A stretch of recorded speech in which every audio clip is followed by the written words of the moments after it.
اصل میں آج کل جو مولویوں کا معیار ہے نا وہ یوٹیوب اور انٹرنیٹ پر ہے. انٹرنیٹ پہ پتا ہے یوٹیوب پہ کیا، اور ایک مولوی بیٹھا ہوا ہے دوسرے مولوی کی ٹانگیں کھینچ رہا ہے رفع الیدین کے مسئلے میں نا ٹھیک ہے، دوسرا اس کے جواب دے رہا ہے.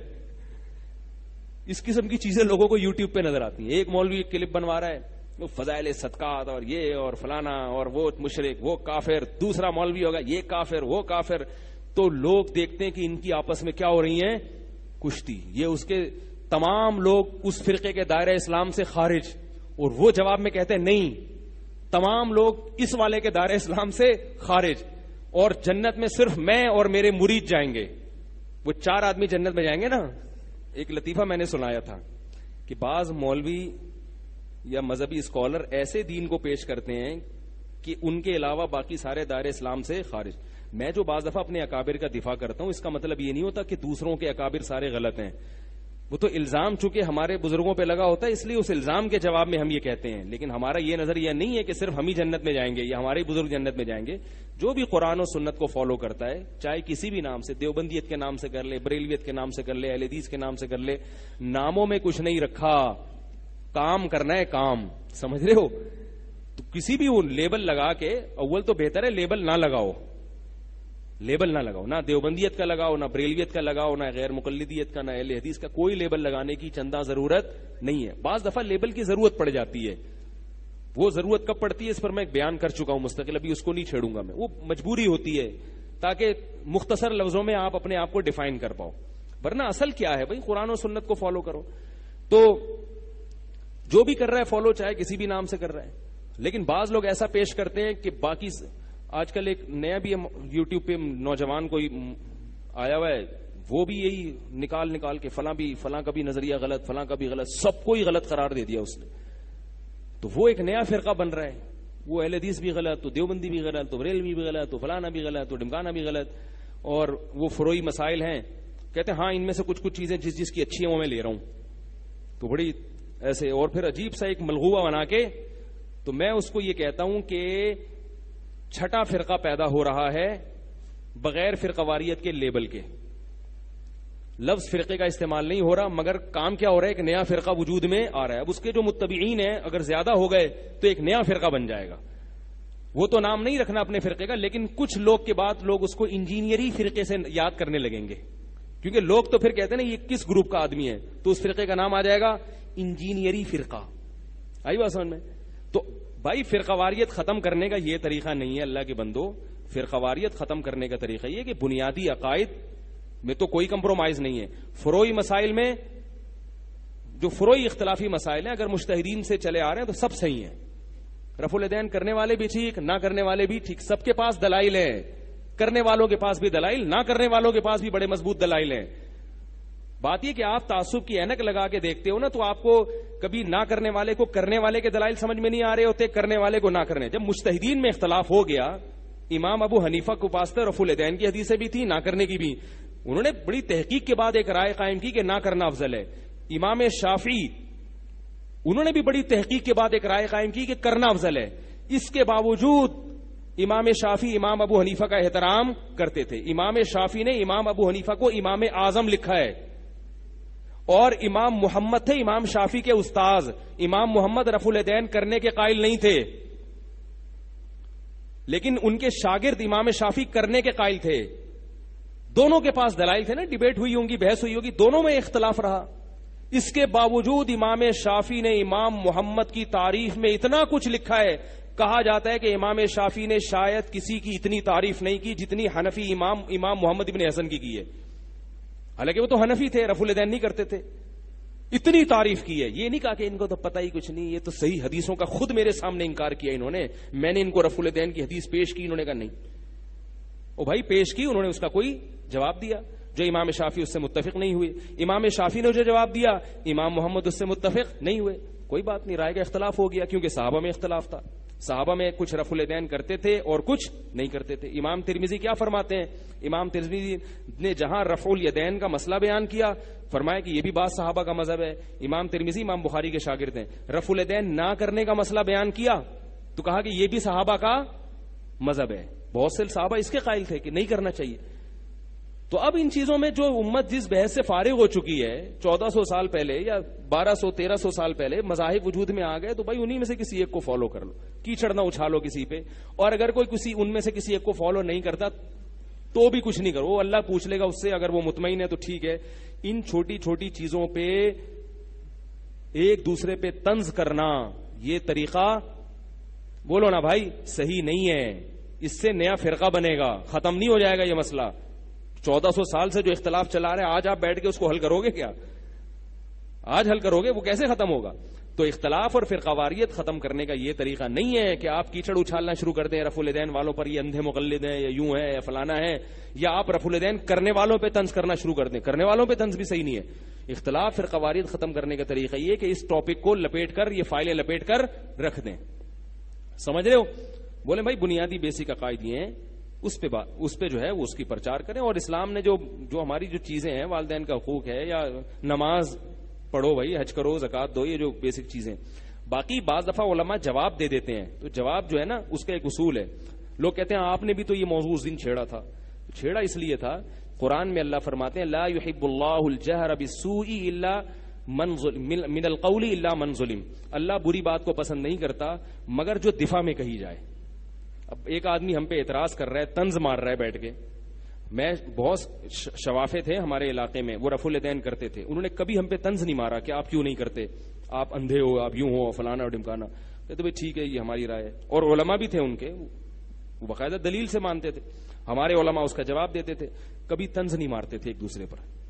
ٹھیک ہے بھائی، یہ بھی صحیح ہے، وہ بھی صحیح ہے. کبھی ہماری ان سے اس موضوع پر بات ہی نہیں ہوئی، کبھی بات نہیں ہوئی. لیکن اگر کوئی طنز مارنا شروع کر دے گا تو پھر بہرحال انسان جواب دیتا ہے، اس کو غصہ بھی آتا ہے، جواب بھی دیتا ہے. اسی طرح اگر کوئی رفع الدین والے پر طنز مارے اور وہ جواب میں اس کا اعتدال کے دائرے میں جواب دے، اس کا دلائل کے ساتھ، اور یہ کہ بھئی یہ ہے، باقی میں کسی پہ طنز نہیں کرتا، آپ کے بھی اپنے دلائل ہوں گے، ٹھیک ہے. لوگ انٹرنیٹ پر دیکھتے ہیں مولویوں کو لڑتا ہوا، اور کچھ ٹی وی میں آ کے دیکھ لیا تماشا ہو رہا ہے، تو پھر ایک مولویوں کے بارے میں ذہن بنا لیتے ہیں کہ یہ بد اخلاق ہوتے ہیں، انہیں بات کا تمیز نہیں. آپ بڑے بزرگوں کے پاس جاؤ، حضرت مفتی تقی عثمانی صاحب کی خدمت میں کچھ دن بیٹھو آپ جناب جا کے، اور جو ہمارے بڑے بڑے مشائخ ہیں، بزرگ ہیں، ان کے پاس جا کے ان کی صحبت میں رہو تو آپ کو پتا چلے گا کہ دنیا میں تمیز صرف یہیں پر ہے. آئی بات سمجھ میں؟ باقی دنیا میں سب کچھ ملے گا، آپ کو تمیز نہیں ملے گی، اخلاق نہیں ملیں گے آپ کو حقیقی معنوں میں. تو میں نے جن بزرگوں کے ساتھ ٹائم گزارا ہے، میں ویسا بنا تو نہیں، کوشش کر رہا ہوں اللہ بنا دے. لیکن یہ کہ ان کو جب ہم نے دیکھا، میں بھی مولویوں سے بڑا بدگمان تھا. ابے یہ کیسے ہوتے ہیں، ابے یہ کیا، وہ عجیب تقریریں ان کی. ہم جب گئے اپنے حضرت کو دیکھا، ہم نے کہا یہ بھی ہوتے ہیں مولوی بھائی، کیا خیال ہے؟ ہمارے حضرت گھڑی دیکھتے تھے. کیوں؟ ہم تو گھڑی دیکھتے ہیں تاکہ پتا چلے کہ ٹائم کیا ہو رہا ہے. حضرت دیکھتے تھے تاکہ یہ پتا چلے کہ گھڑی ٹائم صحیح بتا رہی ہے کہ نہیں بتا رہی. نہیں آ رہی میرا خیال ہے، بہت اونچی کی باتیں پھر آپ کی سمجھ میں. حضرت نیچے دفتر میں آتے تھے نا، 11:15 بجے حضرت کا ٹائم تھا، تو آ کے گھڑی دیکھتے تھے. کیوں دیکھتے تھے؟ گھڑی صحیح چل رہی ہے کہ نہیں چل رہی. حضرت ٹائم کے ایسے پابند تھے، ایسی ان کی زندگی میں مینجمنٹ تھی، انتظام تھا کہ گھڑی غلط ہوتی تھی، صحیح ہے نا، وہ گھڑیاں چیک کی جاتی تھیں ان سے. تو بہت ان کی زندگی اور اخلاق، ان کے چیختے چلاتے نہیں دیکھا ہم نے کبھی، سخاوت کا دریا. پھر علمی جب بات کرتے تھے ایسا لگتا تھا کوئی تحقیق ہو رہی ہے. یعنی کہ آج کل جو نئی نئی چیزیں آ رہی ہیں، نام تحقیق کا اور باتیں ادھر ادھر کی پھینک رہے ہیں، تو بہت کچھ ہم نے دیکھا. خیر، تو میں یہ بتا رہا تھا کہ آج کل جو ایک سیٹ اپ چل رہا ہے نا کہ سارے غلط ہو، یہ صحیح، تو وہ مجھے ایک لطیفہ یاد آتا ہے. جمعے کو میں نے سنایا تھا، پتہ نہیں ریکارڈ ہو کے وہ جائے گا نہیں جائے گا، لیکن وہ اتنا مزیدار تھا کہ میں نے کہا میں دوبارہ سنا دوں. 2 دفعہ ہو جائے تو کوئی مسئلہ نہیں ہے. تو یہ فرضی ہے، میرے اوپر کہیں کفر کا فتویٰ نہ لگا دیں. ہاں پہلے بتا دیا. تو وہ ایک آدمی کو خواب آیا، خواب کا لفظ میں نے اس میں ایڈ کر دیا تھا کہ جس حد تک گستاخی کے چانسز کم ہو جائیں اس حد تک جو ہے نا، جنید جمشید کا ہم نے حشر دیکھا ہے نا بیچارے کا، کہ مرنے کے بعد بھی نہیں معاف کر رہے لوگ اس کو. تو وہ ایک آدمی جو ہے نا سویا، تو اس کو خواب آیا کہ بھئی جنت میں جاؤں، یا اس کو اختیار دیا گیا کہ فرشتوں نے کہ تمہاری مرضی ہے، تم مر گئے ہو، یہ جنت ہے یہ جہنم ہے، جہاں چاہو. تو اس نے کہا مجھے وزٹ کرا دو دونوں جگہوں کا. جہنم میں اس کو لے کر گئے ہیں تو دیگیں پک رہی ہیں، بریانی کی دیگ آ رہی ہے. ہاں بھائی لے آ بھائی 6 دیگیں اور لے آ. فرشتہ جو ہے نا 6 دیگیں اور. ہاں بھائی ایسا کر تو بریانی کی بھی دیگ لیا. کھانا چل رہا ہے وہی دیگوں پہ دیگیں، دیگوں پہ دیگ. اس نے کہا یار ہم نے تو جہنم کا کچھ اور سنا تھا. ٹھیک ہے سب کچھ ہے لیکن کھانا بہت ٹائٹ ہے یہاں پہ. جنت میں گیا ہے, دال چاول کھا رہے ہیں لوگ,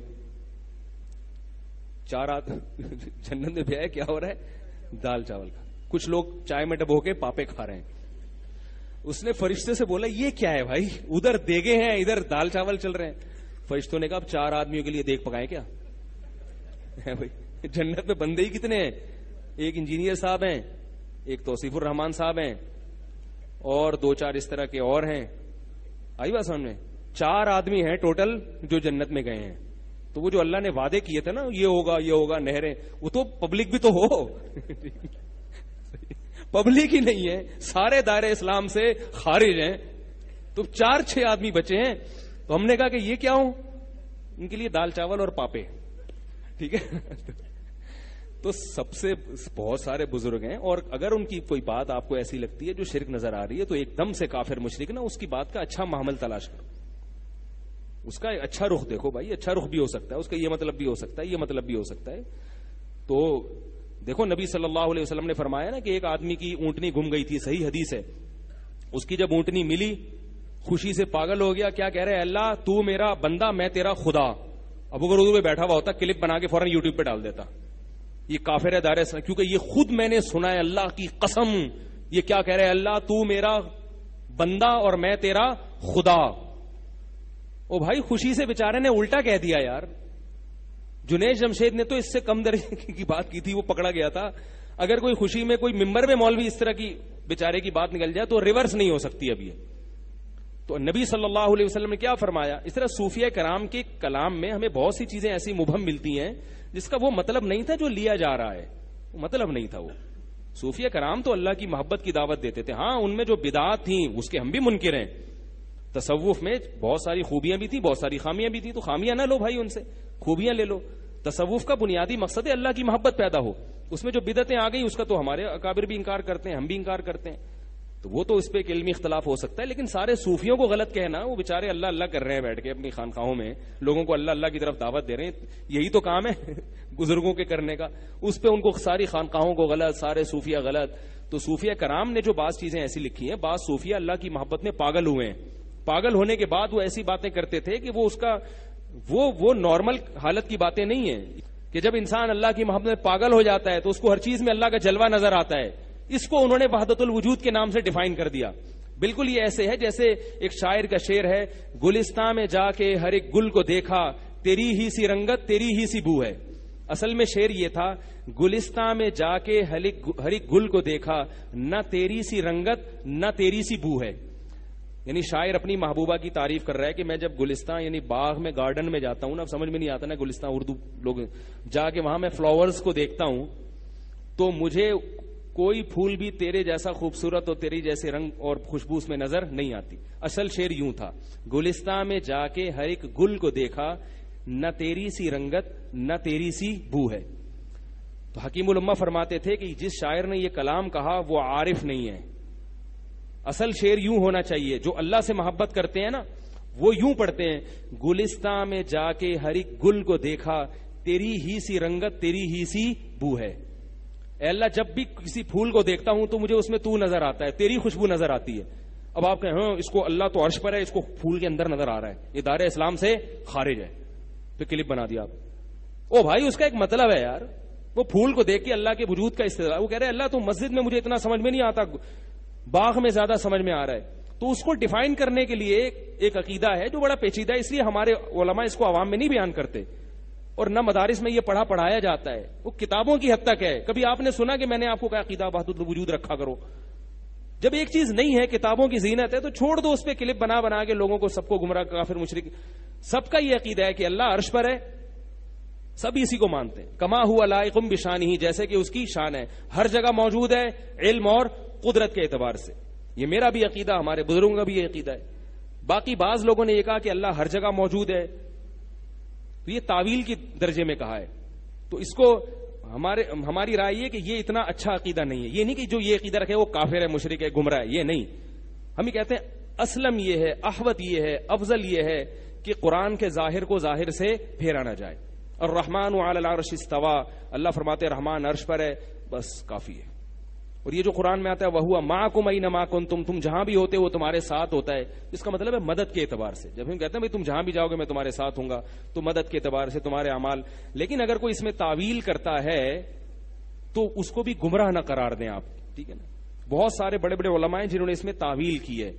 تو یہی عقیدہ ہے جو میں نے اپنے بزرگوں سے اپنے کانوں سے سنا ہے کہ بھائی اصل یہ ہے. لیکن اگر کوئی اس کے خلاف رکھتا ہے تو بہت سے علماء اس کے خلاف بھی گئے ہیں، ان کو گمراہ قرار نہ دیا جائے، کیونکہ اللہ عرش پر ہے تو اس کی کیفیت اتنی مجہول ہے کہ اتنی زیادہ مجہول ہے کہ اس سے حقیقت بھی قریب قریب مجہول ہو رہی ہے.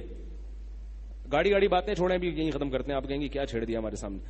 تو اس لیے ان چیزوں میں نہ پڑے، زیادہ ان چیزوں کو لفٹ کرانے کی چندہ ضرورت نہیں ہے.